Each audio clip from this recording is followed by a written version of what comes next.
Part 2 of resources. This is William Bashir's, co-founder of the Smart Show Conceptual Art Show.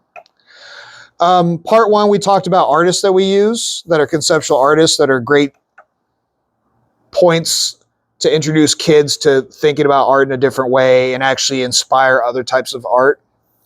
We also introduce metaphors as either assignments for them to change their thinking, but these also inevitably become art pieces themselves. So kintsugi is a wonderful art form. So it's a Japanese art form, very Japanese in that when an item that is basically sacred to the family breaks, you send it to this artist that glues it together and glues it with gold. It's a perfect metaphor for humans because we're all broken, and it's our breaks that make us better people if we overcome them. A couple student art pieces came from this. Scars was one of the art pieces. You can find it at our website, orderthedeadcrows.com. The young lady that made this, she documented the scars of her family throughout generations, like a broken heart, physical things, and each one's colored in gold. So she took that metaphor and ran with it. Another metaphor we introduce is mirrors. What are different types of mirrors? Could a shadow be a mirror? Looking at your face is a type of mirror, but maybe a parrot says a lot more than your face does. One of our kids did an art piece called The Mirror No One Saw, which is actually a child or a doll taped to a wall to represent that your child is a representation or reflection of you.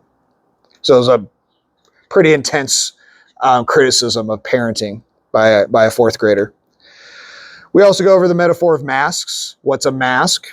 Halloween, we wear masks, but even like our dogs, like if your dog's begging for food, it's wearing a mask that it otherwise wouldn't wear, right? Or when it's trying to be tough, it wears a different mask. So these are these universal kind of ideas of what do these metaphors mean in regular life.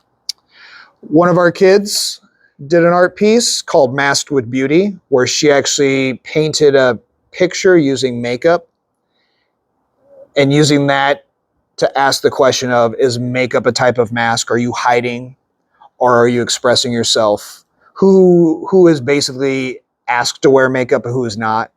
Is it liberating or is it some type of mask you always hide behind? Portraiture is another topic. So how do you paint a picture of somebody without seeing their face is kind of how we introduce it. One of our kids did a piece called Untitled Portrait of Nana, where it was 4 blank canvases, and the portrait of her grandma that she pictured with these blank canvases were based upon scent.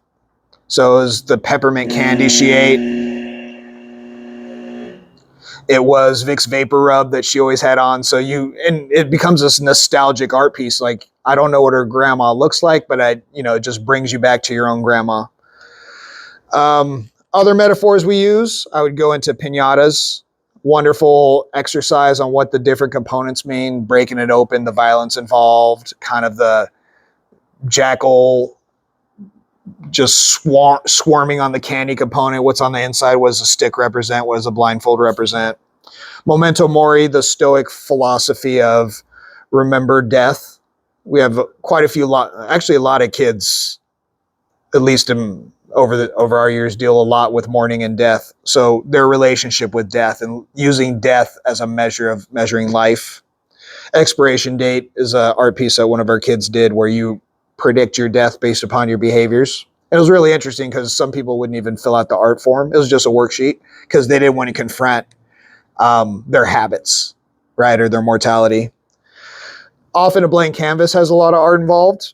The Forgotten was a blank canvas that one of our students did where you paint with water, but you paint all the people that nobody remembers. So maybe it's homeless in society, or maybe it's a person in your family that nobody thinks about.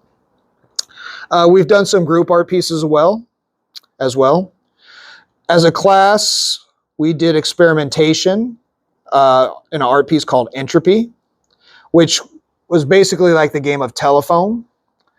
But I drew a picture and each kid drew the picture before them. So just like I drew a picture, another kid drew a picture of that picture and then drew a picture of that picture and so on. And they just had the explicit directions of copy it exactly. And through the process of 20-something kids, the picture naturally morphed. It turned sideways 180 degrees, even though they followed the directions. Metaphors popped up. We do a lot of tea and cookies here. So it was tea and cookies, and then it turned into a teapot.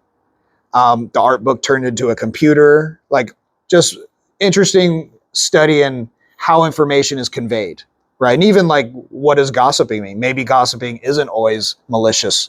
Maybe it's the story that we always add on, just like we do with memory, right? Memory constantly changes over time. Maybe how we speak naturally has this narrative.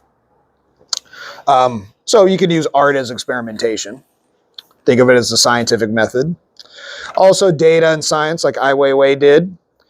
We did a couple art pieces called Numbers, where we would take student ID numbers, change them a little bit for privacy's sake, and bring parents and the community in and just use the statistics to determine statistically which kids would drop out.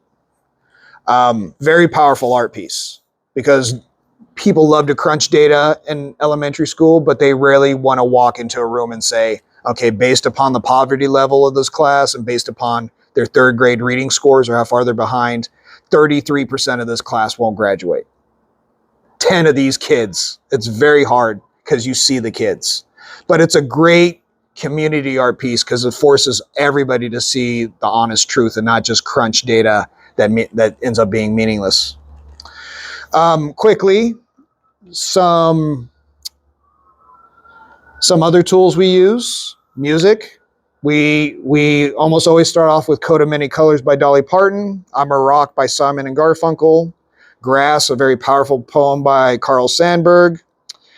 Charlie Chaplin's first spoken word speech in the first movie that he had where he actually spoke, The Great Dictator speech, is just phenomenal. Talks about humans being mechanized and how we're being used. One of our pieces came from a Cafe Tacuba song about an oil man who leaves the job. He loves the job, but it's against his principles. So he's being a true silent hero. Those Winter Sundays by Robert Hayes. Books that we often go to that have a lot of symbolism that you can actually use art, conceptual art as a book report would be American Born Chinese by Gene Yang.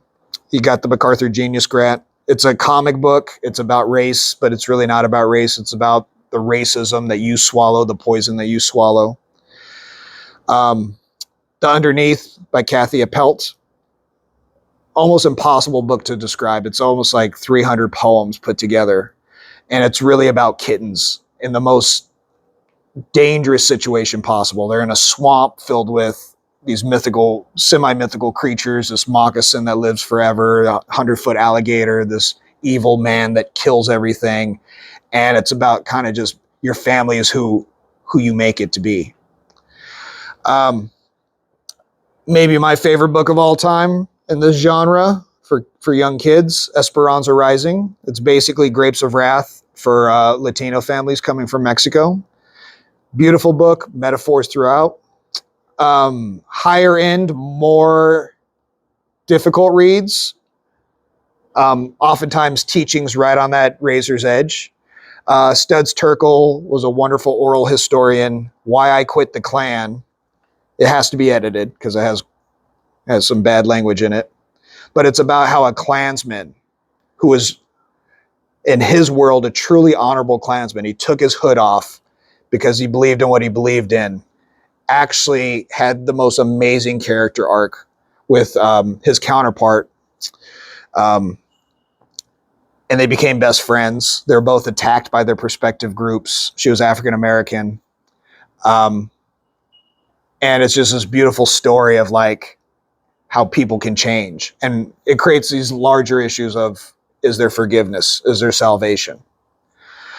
As far as symbols that we use for deeper thinking, we have icons of immigration on the website, and we have icons created from the Ashanti people of West Africa.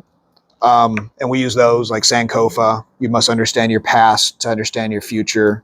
Epa, or shackles, you are a slave to the shackles you choose to wear. So we employ these into the lessons we're teaching, and then that just creates deeper levels of thinking, and then the art kind of just comes from it. And you just, once you get an idea, you grab it, and it develops into an art piece. And of course, we use gate icons by Sandra Kaplan, which always add a layer of depth and complexity. Please go to our website, orderofthedeadcrows.com. You'll see all these. There's a lot of PDF stuff you could print for your classroom. And there's also a PDF of the last 2 or 3 years of the art show, so you can actually pull out the lessons and use them as, or pull out the art pieces and use them as lessons for the kids. Thank you.